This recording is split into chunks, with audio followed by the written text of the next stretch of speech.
I'm Jari Majewski from Feel the Beat.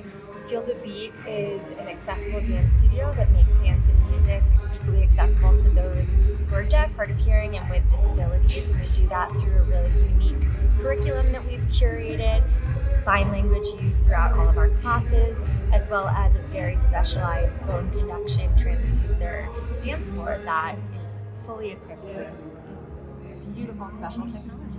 That's this dance floor, right?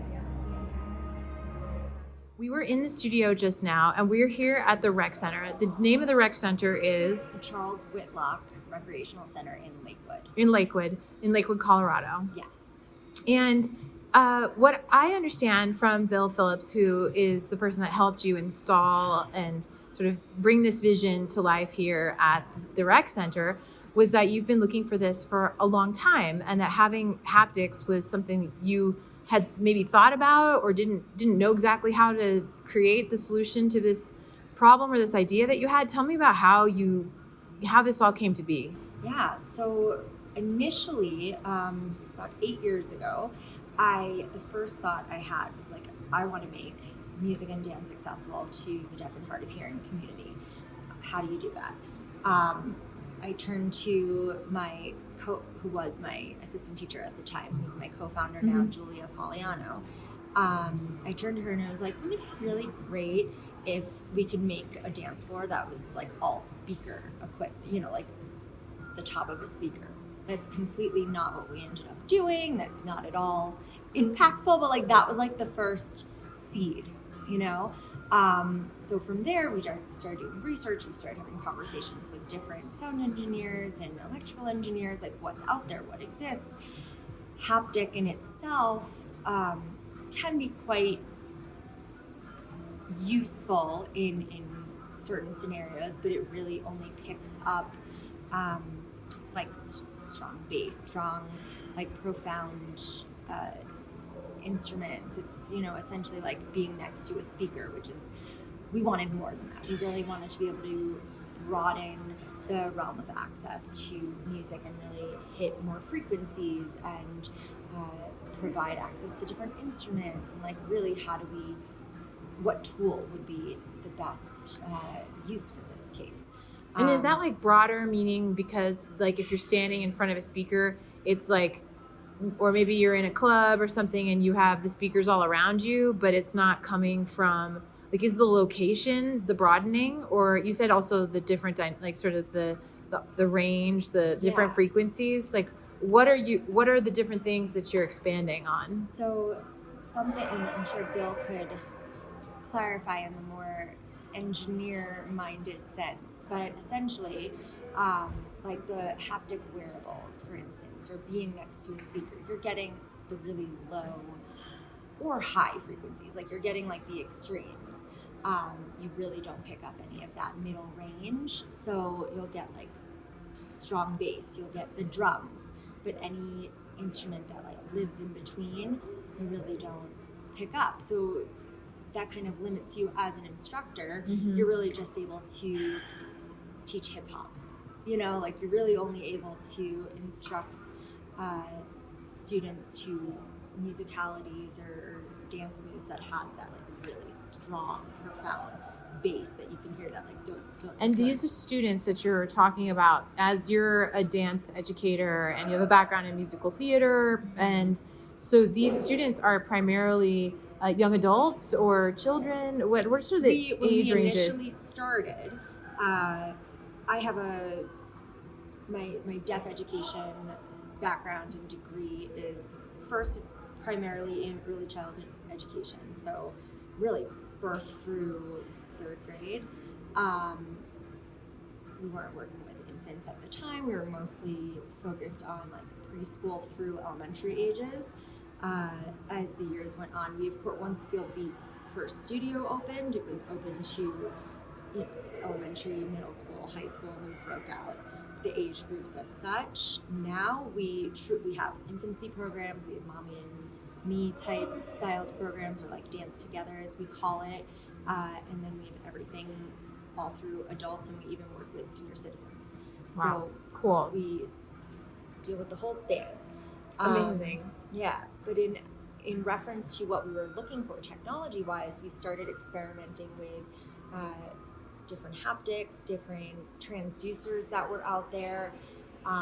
We had things shipped from truly all over the world. Like wearables also, like belts or We backpacks? didn't want to provide a wearable. We wanted to neutralize the experience and not single anybody out. We didn't want to provide an isolating experience. We wanted an inclusive experience. So coming into a dance studio or a concert, for instance, and being like, okay, you're deaf and hard of hearing, you get to wear this wearable backpack. Right. That's not what we were looking Oh, for. because at your classes, you're playing music, and so everyone anybody can access. anybody can access it. Yeah. Correct. Yeah. So cool. So that was the intention behind it. We definitely could have gone down the path of wearing the wearables, using haptic technology. It still would only provide those, low and high frequencies, but the more important thing to us was really providing that like inclusive and integrative approach rather than singling anyone out. So through and through, we went from one technology to another, and we haven't quite hit it. We got close, we kept getting close, we were getting ready to, we found a studio space, we were getting to build our first studio, and then finally two of the engineers that we were working with found Bill and Clark Synthesis, and we both talk about it to this day. They brought me to his space, and in his like model room, he has a bone conduction transducer installed underneath a wood chair, and basically like showed me around the room, showed me this chair, playing music through it, and I asked if I could stand on it as if it was, a dance floor. I took off my shoes, I got on the wooden chair, and like, oh my gosh, this is it. This is what I've been looking for. You'd never felt bone conduction. No, not like that.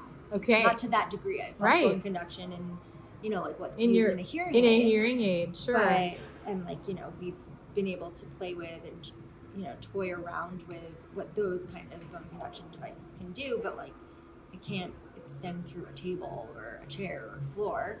So we didn't even get to the realm of possibility yet until experiencing Bill and Clark Synthesis technology. So that was really profound and changed the future of our program and our impact. Do you think that in terms of, I know there's a cost to doing this, but do you feel like if you're thinking about sort of like inclusivity or compliance, even in some ways for ADA, does this take it to the next level? Most definitely. That's kind of the next phase that I'm in as a business owner, really wanting to expand what we call sound access and sound accessible environments all throughout the country, potentially the world. It provides a level of access and expanding ADA accessible environments to a whole new level. And we've started on smaller scales, hence the partnerships with this current rec center and future other rec centers throughout Colorado. We've installed it in a brewery that plays live music, and so on and so forth. And that expansion and that realm of further accessibility just continues to grow and move forward. Amazing. Well, thank you so much for sharing with me. And I got to go into the dance studio and feel it and feel that vibration. And I would love to come back and experience a full class. Yes.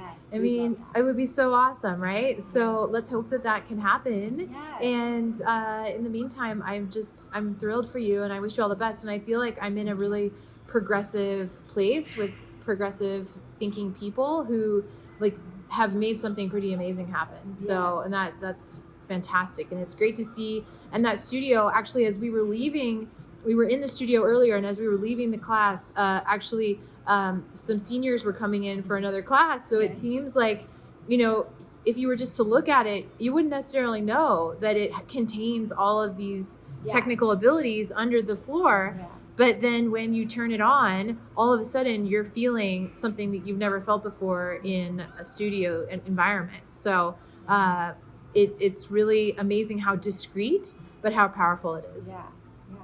Well, thank you so much. I really appreciate it. Thank you. This was absolutely phenomenal. Thanks. All right.